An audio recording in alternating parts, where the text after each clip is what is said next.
여러분 안녕하십니까? 농구 생명전종팀장 김정재입니다. 오늘은 왜 자살하는가 라는 주제로 한번 여러분과 생각을 나눠보도록 하겠습니다.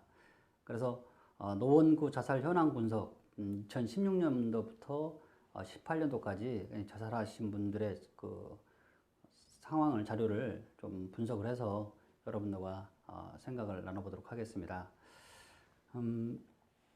그래서 먼저 자살을 원인을 이제 알아보기 전에 기본적으로 이론적으로 먼저 보도록 할게요. 생물학적 원인, 또 개인적 원인, 사회적 원인 이렇게 세 가지로 나눌 수가 있는데요. 생물학적 원인은 유전적 취약성. 그래서 유전적으로 타고난 생물학적 취약성이 자살에 영향을 미친다. 그래서 정신분열증 등의 취약한 유전자를 가지고 태어난 사람이 자살할 가능성이 높다는 이론이죠. 그 개인적인 원인에 대한 이론은 정신장애, 정신건강의 악화가 자살의 원인이다. 그래서 자살자의 80% 이상이 심한 우울증을 겪고 자살을 했다. 그래서 사회적 욕구, 또 인간적 욕구의 좌절의 결과가 우울증을 낳고 그 우울증이 결국은 심화되어서 결국은 자살에 이르렀다 이런 이론이고요. 이제 사회적 원인. 지금까지는 어떤 개인의 그 개인적 원인, 어떤 개인의 심리적 또 물리적 이런 원인에 의해서 자살을 했다고 본 반면에 사회적 원인은 자살을 사회적 현상으로 간주하고 자살의 주요한 원인이 사회에 있다는 것이죠. 그래서 자살이 개인적인 문제가 아니라 사회적 힘이 작용하는 사회적 사실이다. 그래서 사회 통합의 실패의 결과가 결국은 자살을 낳고 있다라고 보는 입장이죠. 그래서 에밀 듀리켐이라는 사람이 대표적인 사람인데요.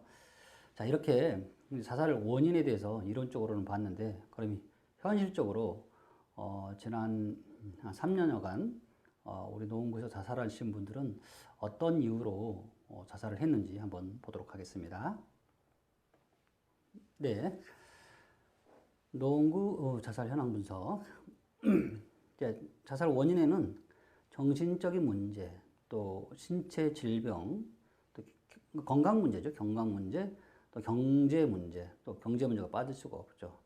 또 가정 불화와 같은 가정 문제, 또 남녀 문제, 남녀 간의 어떤 애정관계의 문제, 이런 부분이 있는데, 가장 큰 부분은 이제 정신적인 문제죠. 전체적으로 봤을 때는. 그래서 33.7%, 128분 정도가 돌아가셨어요. 근데 또 신체 질병, 건강 문제로 돌아가신 분들은 한 26%, 한 98명 정도가 심한 어떤 질환에 의해서 건강의 악화로 인해서 사는 죽는 게 낫겠다 싶어서 이제 자살하신 분들이고요. 이제 경제 문제는 이제 19.6%로 74명이 이제 경제 문제로 돌아가셨고, 가정 문제로 돌아가신 분들은 10% 정도 돼요. 근데 가정 문제도 결국은 이 경제 문제에서 파생된다고 볼 수 있죠. 대부분이 경제가 어려워지고 자꾸 나빠지면 자꾸 부부싸움을 하게 되고, 또 그런 불화가 이제 장기화되다 보면 이제 이런 극단적 선택을 하게 되는 경우가 많이 있는데, 그래서 이제 가정 문제도 거의 경제 문제다 이렇게 볼 수 있고요. 또 이런 경제 문제, 가정 문제는 개인의 문제라고 할 수도 있겠지만 또 사회적 문제이기도 하니까 이런 부분은 사회적 문제라고 볼 수도 있겠지요. 어르신들에 대해서 살펴보면 30% 정도는 정신적 문제로 이제 자살을 하셨어요. 그래서 138명 중에 42명 정도가 정신적 문제로 이제 자살을 하셨고요. 또 그 어르신들의 이제 많은 부분이 50% 정도가 몸이 아파서 돌아가셨습니다. 그래서 자살을 하신 거죠. 그래서 69% 정도가 몸이 너무 아프시니까 좀 적절한 치료를 받고 있긴 하지만, 그래서 사는 것보다 죽는 게 낫겠다. 너무 아프다. 그래서 이제 돌아가신 분들이 한 50% 정도 돼요. 그래서 경제 문제는 이제 한 9% 정도 되는데요. 그래서 이제 어르신들은 주로 건강 문제로 자살하신다 이렇게 볼 수가 있겠죠.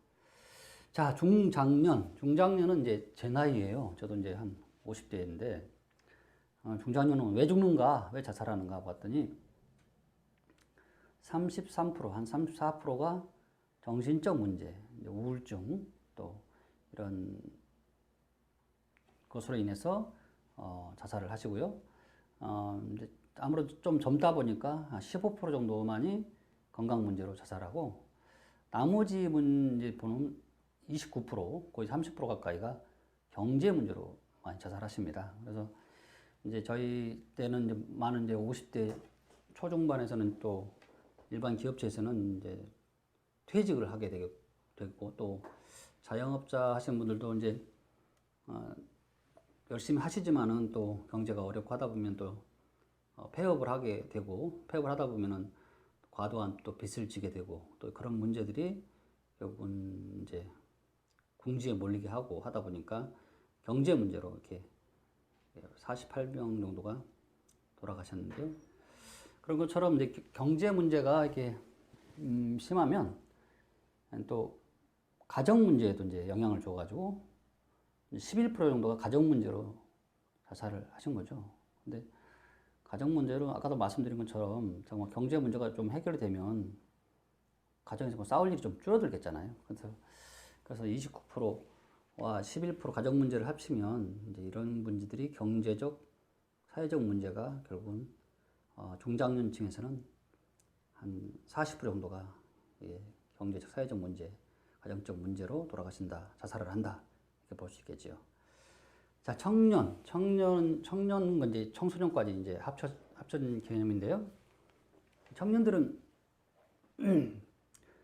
정신적인 문제에서 많이 자살을 합니다. 43.6%가 정신적 문제로 자살을 했어요. 그래서 또 신체 질병 건강한 사람들이기 때문에 뭐 별로 많이 죽지는 않고 이제 경제 문제, 이제 청년 실업이 좀 많다 보니까 그런 문제가 발생한 것 같아요. 그래서 17.7%가 경제 문제로 이제 자살을 했고 9.7% 가정 문제는 9.7% 정도 이제 이런 부분에서 또 남녀 문제, 남녀 간에 아직 경험이 적고 하다 보니까 남녀 문제로 다른 세대에 비하면 남녀 문제 때문에 자살하는 사람들이 많습니다. 그래서 전반적으로 이제 결론을 이제 좀 정리를 하자면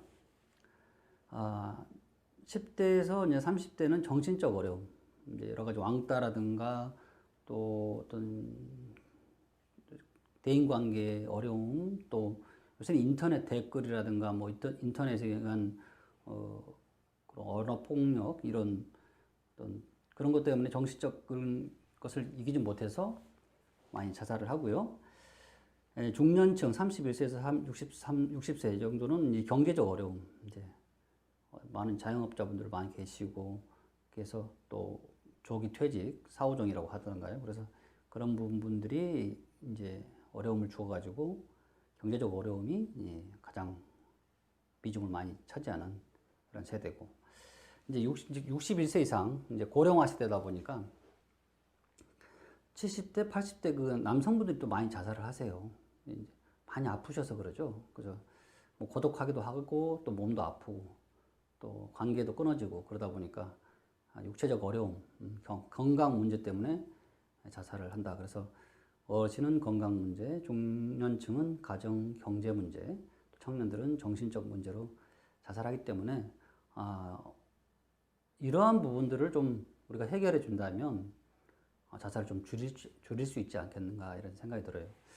자, 그래서 우리가 지난 시간에 보았던 자살의 4단계 모형이 있어요. 그래서 위험 요인으로 자살의 위험 요인으로서는 이제 가난, 질병, 고독, 대인관계 여러 가지가 있죠. 그런데 이런 것들이 누구나 이제 어느 사회나 있는 건데 이런 것들이 이제 장기화되면 우울증을 가져와요. 그래서 우울증은 이제 그 자살로 가는 큰 통로일 수 있는데 우울증이 이제 오래되고 장기화되다 보면 또 적절한 치료를 받지 못하면 자살 생각을 하게 되고, 근데 이건 누구나 할 수 있습니다. 인생을 살면서 누구나 한 번쯤 우울증을 겪을 수 있고 또 자살 생각을 안 해봤다고 하면 거짓말이겠죠. 근데 죽어야지.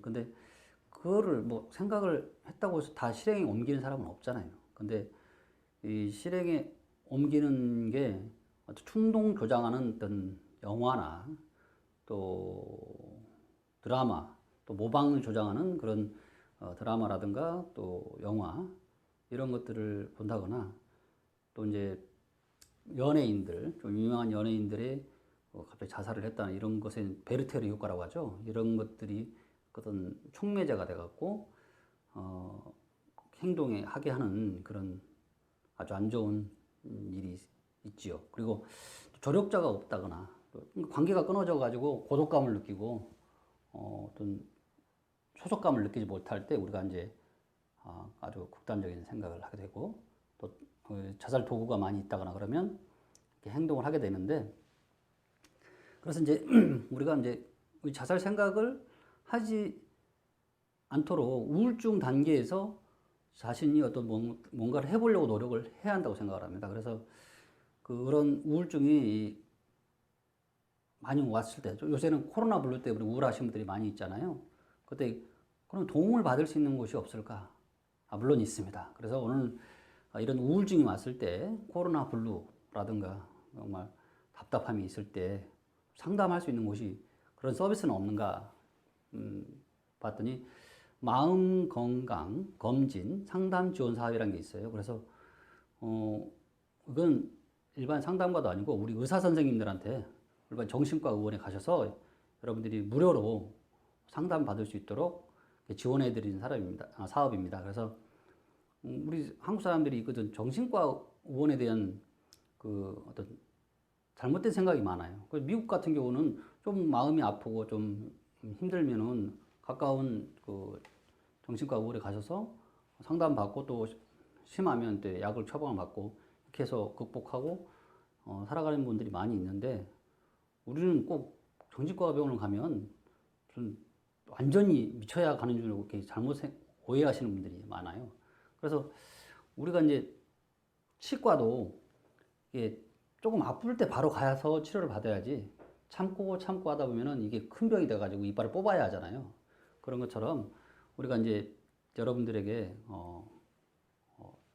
쉽게 한번 정신과 의원을 한번 이용해 보시라고 지원해 드린 사업이에요. 그래서 만 19세 이상이면서 마음 건강 검진이 상담을 필요하신 분은 누구나 받을 수 있습니다. 그래서 그 정신의학과 해당 의료기관에 1년 동안 방문하지 않으신 분, 처음 이제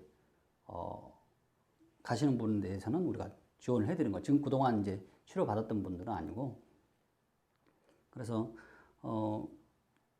1회 방문 시는 4만 원, 또 2회 방문 시는 2만 원, 3회 방문 시 2만 원 이렇게 해서 우리 참여 의료기관이 여기 있으니까 한번 보시고 가까운 정신과 의원에 한번 가셔서 꼭 한번 상담을 받아보시기 바랍니다.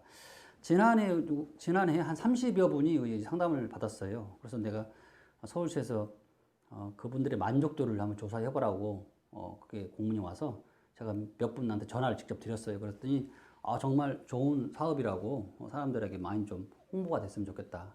특히 산후 우울증이라든가 여러 가지 그 우울증 있는 분들은 꼭 한번 받아보라고 이렇게 추천을 하시더라고요. 그래서 여러분들도 편하게 한번 가까운 정신과 의원에 방문하셔서 상담 한번 받아보시기 바랍니다.